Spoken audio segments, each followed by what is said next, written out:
Hello and welcome to Ameta Subliminals. I'd like to thank you, first of all, for joining us today. And I think you'll really get something out of some of the things we're going to talk about today. And we'll just jump right in. There's the one question that I need to ask right at the beginning, and that's, do you believe that you have both a subconscious and a conscious mind? If you believe that you have both, well, then I encourage you to keep watching. If you don't believe that you have a subconscious mind, or that you've got total control over your subconscious mind, and you don't need something like this, I would encourage you to turn it off and move on to something that you enjoy more. Because likely you won't be getting anything out of this, because primarily in this program I'm going to be talking about the relationship between your conscious and your subconscious mind. And I'll say this at the start, that subliminals primarily affect your subconscious mind, and we're using them to influence and direct your subconscious mind. Why do we do what we do? There's an easy answer to that. It's because you are a human being. What I'm about to say is really not complicated. It's not rocket science.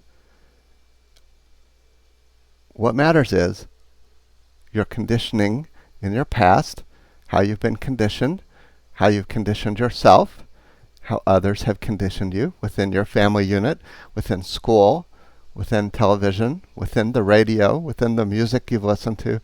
We've all been influenced by our surroundings. For example, I'll use the example of a fish.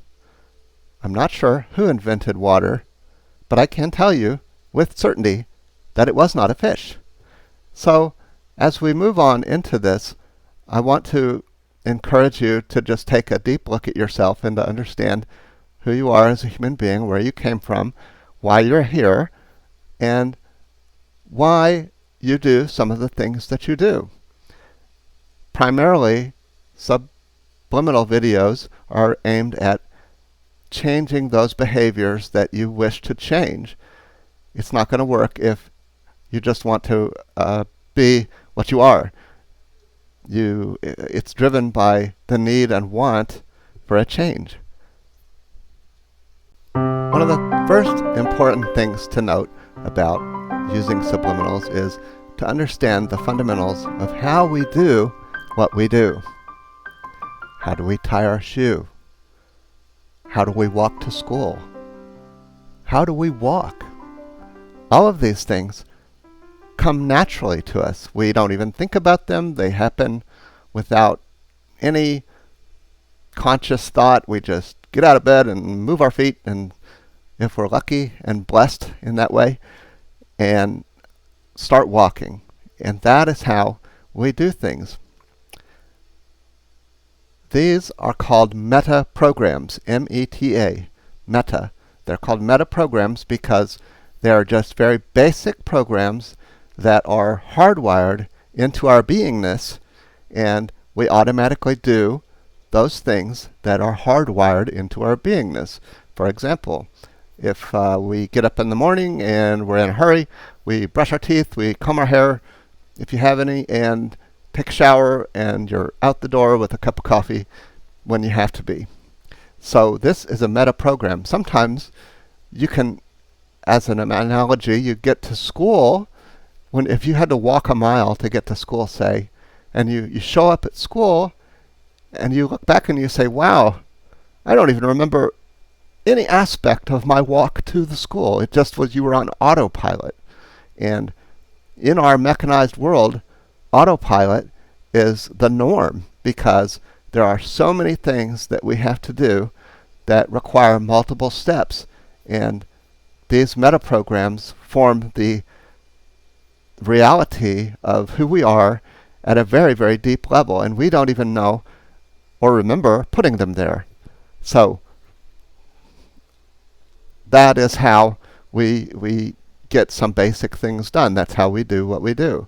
Subliminals can help us to access those meta programs in a way that is meaningful and useful. Conscious thoughts involve things like planning, looking forward,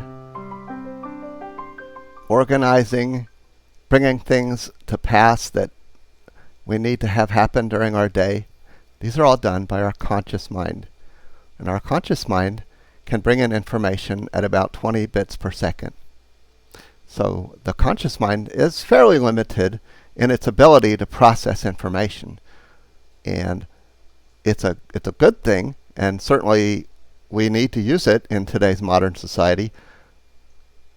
But there is also subconscious thoughts going on whilst we're doing those conscious thoughts. Those thoughts might be, I can do this no problem. This is easy. I've done this so many times it's simple for me. I could do this with my hands tied behind my back. Sometimes these little thoughts cannot be so pleasant and easy to get along with. They may be saying on a very deep level, I'm not worth it. I'm not worthwhile. I'm not valuable. I can't do this. I've never done this before. So these are some of the subconscious thoughts that really negatively direct our actions without us knowing it. And so primarily, subliminals aim at targeting those subconscious thoughts that are perhaps negative and not acting as beneficial caretakers for us. And they are there and they're real, but they're only real in your mind.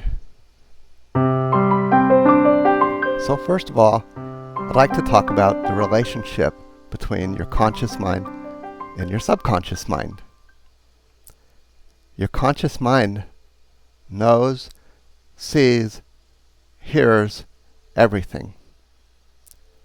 Everything that's ever happened to you, everything that you've ever done, everything that you know, everything that it has seen, it's all recorded somewhere back in there. Your conscious mind reacts. It's experience-based. And so just as an example, let's talk about a lemon. A nice, ripe, yellow lemon. Pretend like you're holding it in your hand. Close your eyes and just feel it. And then now think of taking a knife and just cutting away from yourself, of course.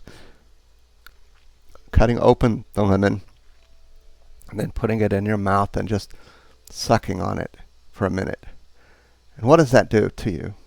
Well, how do you react? You start salivating. You can just feel that tart, sour taste in your mouth, and you really know what to expect. And it's not real. It hasn't happened because we're just imagining this is just a thought experiment. However, the physiological response was very real. And so your subconscious thought defines your truth for you. And so subconsciously, you were fully aware that there was a lemon in your hand and that you were putting it in your mouth, and you were imagining this, and your subconscious mind reacted in such a way that that became a reality for you. So your subconscious mind knows everything. It doesn't really have the ability to analyze, deduct, or deduce, but you put the idea in there that the lemon was in your hand and you were sucking on it, and it gave you the response that you needed. And so that in and of itself says that your subconscious does perform a large piece of work for you, even if you're not thinking about it. So as we're going through this, you might ask yourself, is this a good thing or is it a bad thing? Well, Shakespeare said, nothing is except that thinking makes it so. So your perception of what's going on is the reality. So understanding that can help you to approach things in a different way, because now you understand that your thoughts are just things, and that if a thought is roaming by, you don't necessarily have to reach out and grab it. You can just let it go on by. Is subliminal work spiritual in nature? I would say it can be, if you want it to be, but it doesn't necessarily have to be, because the work you're doing can be very concrete. It can be associated with how you are gardening, or how you are driving, or how you are acting when you're at the dinner table, anything like this. It could also be how you respond to things. It can be part of that fourth dimension of yourself that you don't necessarily have control over without digging fairly deep into who you are as a person. So is it spiritual? Yes, it can be. Not necessarily. And so subliminals go to work on both sides of that. They can go into the hard reality of things, but they can also go into the underlying drive for things that you might have and experience. Are subliminals magic? No. Are subliminals miraculous? Not necessarily, but yes, they can be. For example, you can say, I am nature's greatest miracle. And that can be true for you. But also, it may not be your truth. So, which is true? You can go to work with subliminals to make it miraculous and create things that do not exist. And I believe that's why we're here, to create things that weren't here before. So yes, subliminals can be miraculous, but they're not always. I'll introduce you to a term called affirmation. What is an affirmation? An affirmation is something that we say about a situation.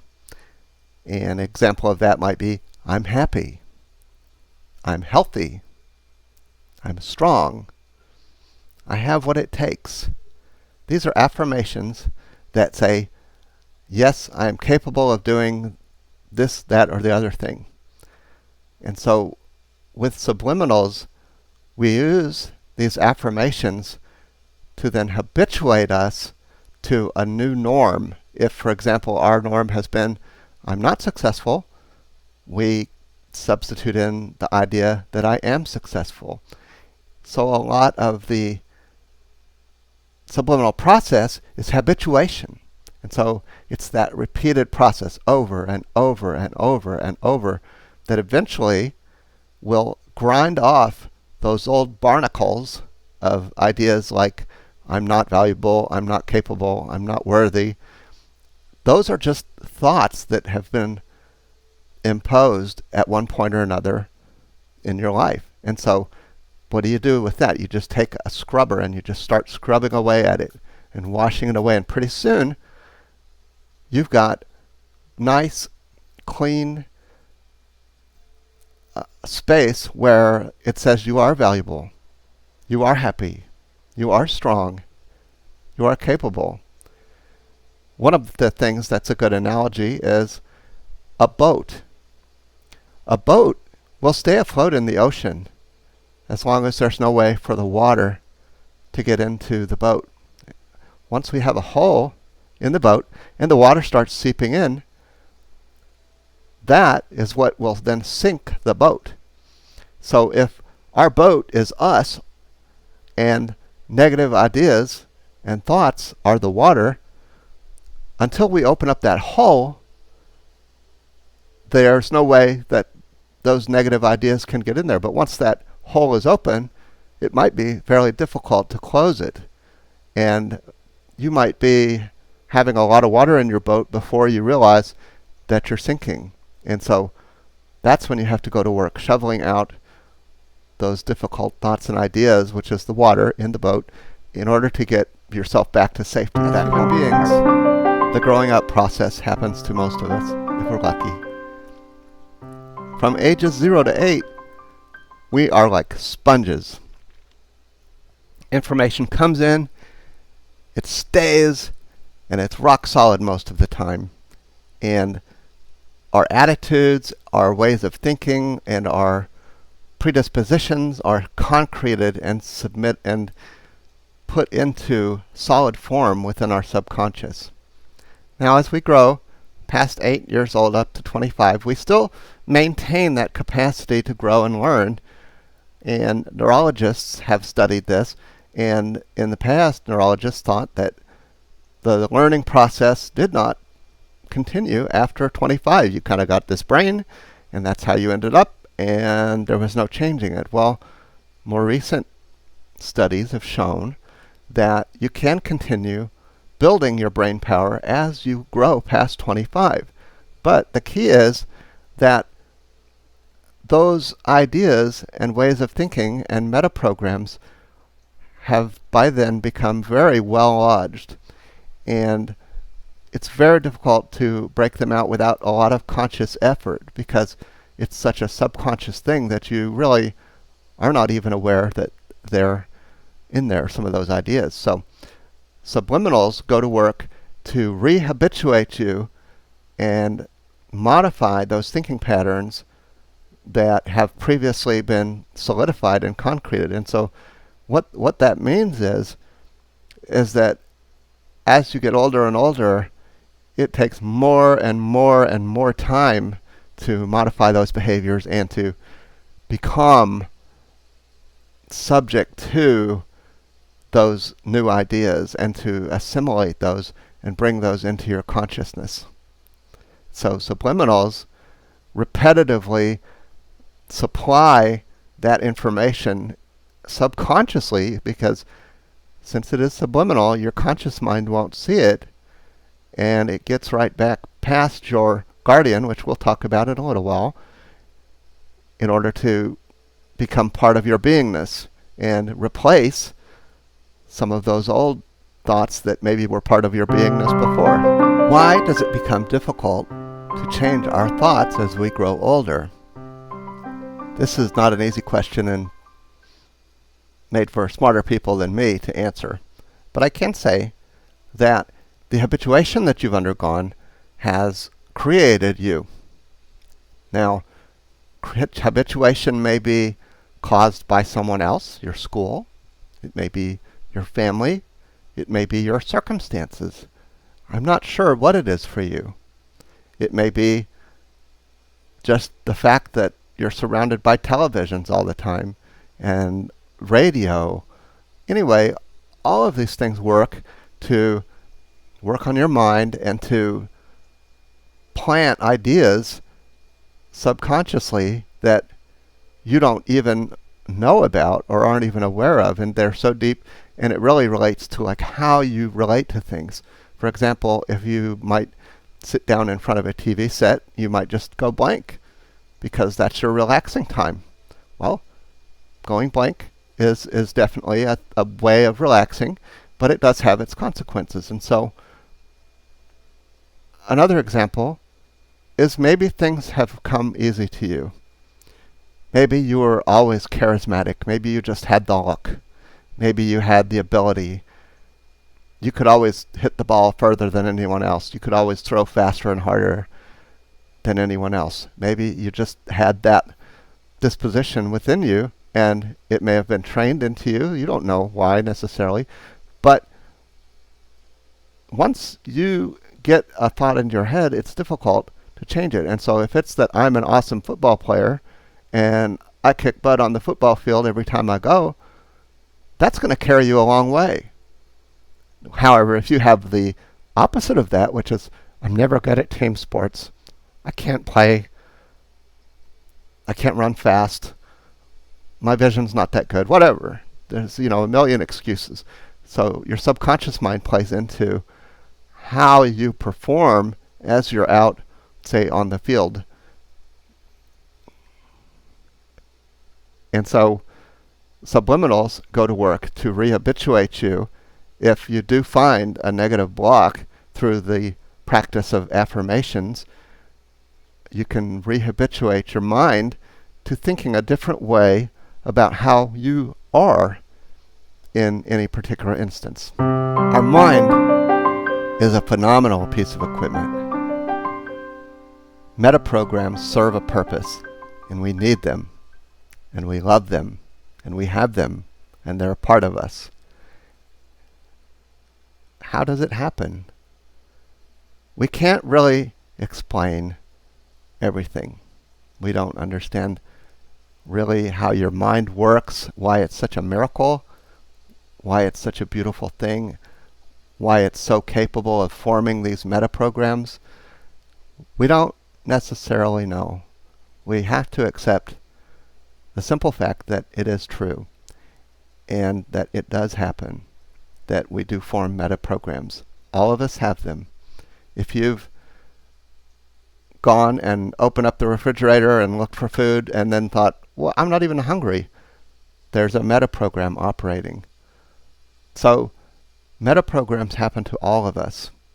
And whether you believe it or not, you have within you some program that's driving you to achieve something, to say something, to try to be something.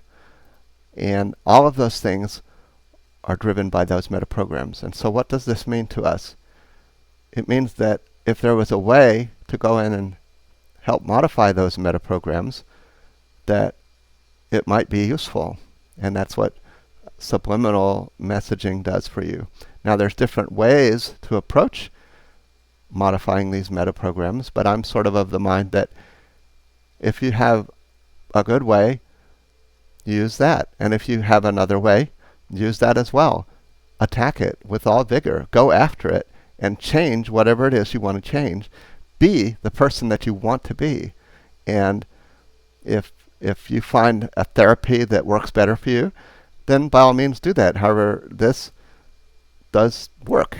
And so it's just another tool in your arsenal to become the best version of yourself. So what is the deal with meta-programs? 3 things characterize your meta-programs.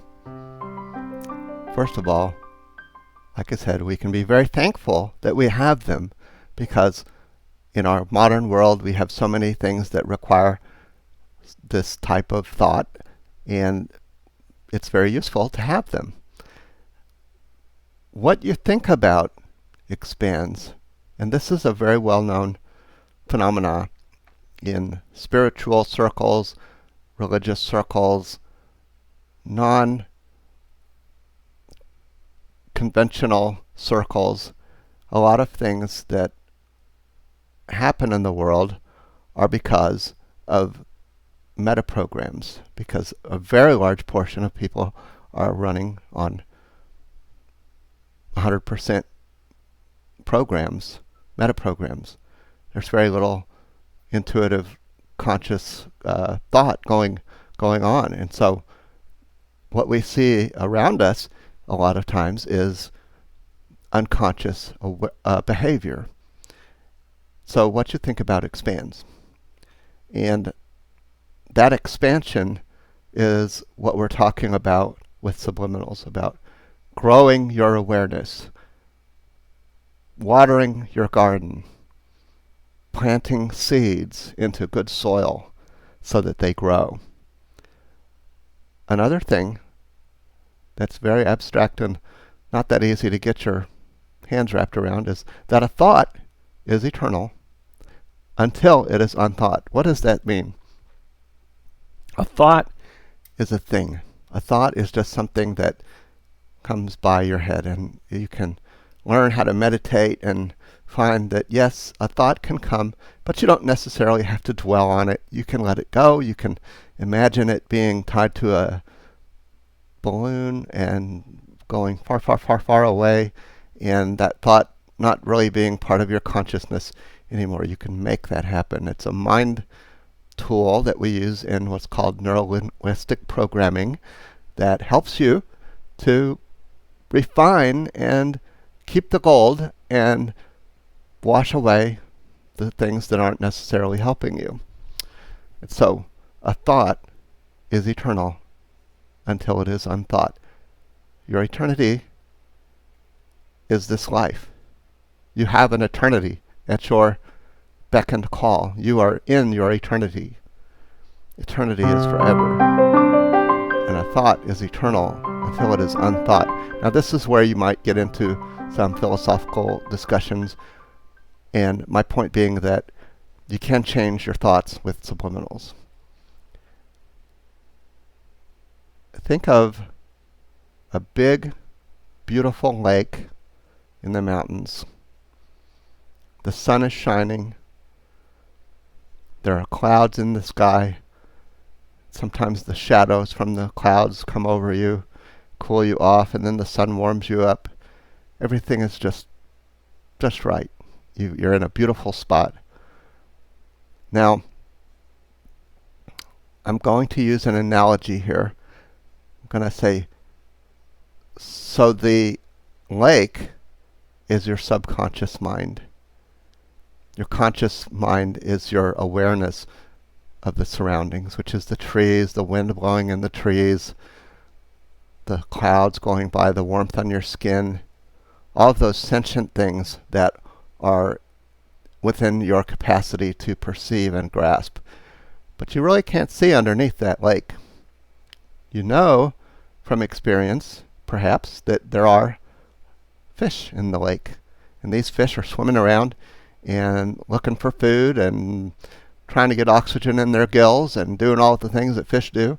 And they're swimming. And so let's just say for a moment that that lake is your subconscious mind. Now, you're standing on the shore of the lake, and the lake is very large compared to you, and you can hardly take in the entire expanse of the thing because it's just so big and so deep and dark, and you really can't see through the top of it because of that reflection from the sunlight, and it's dark down underneath the water, so you can't see.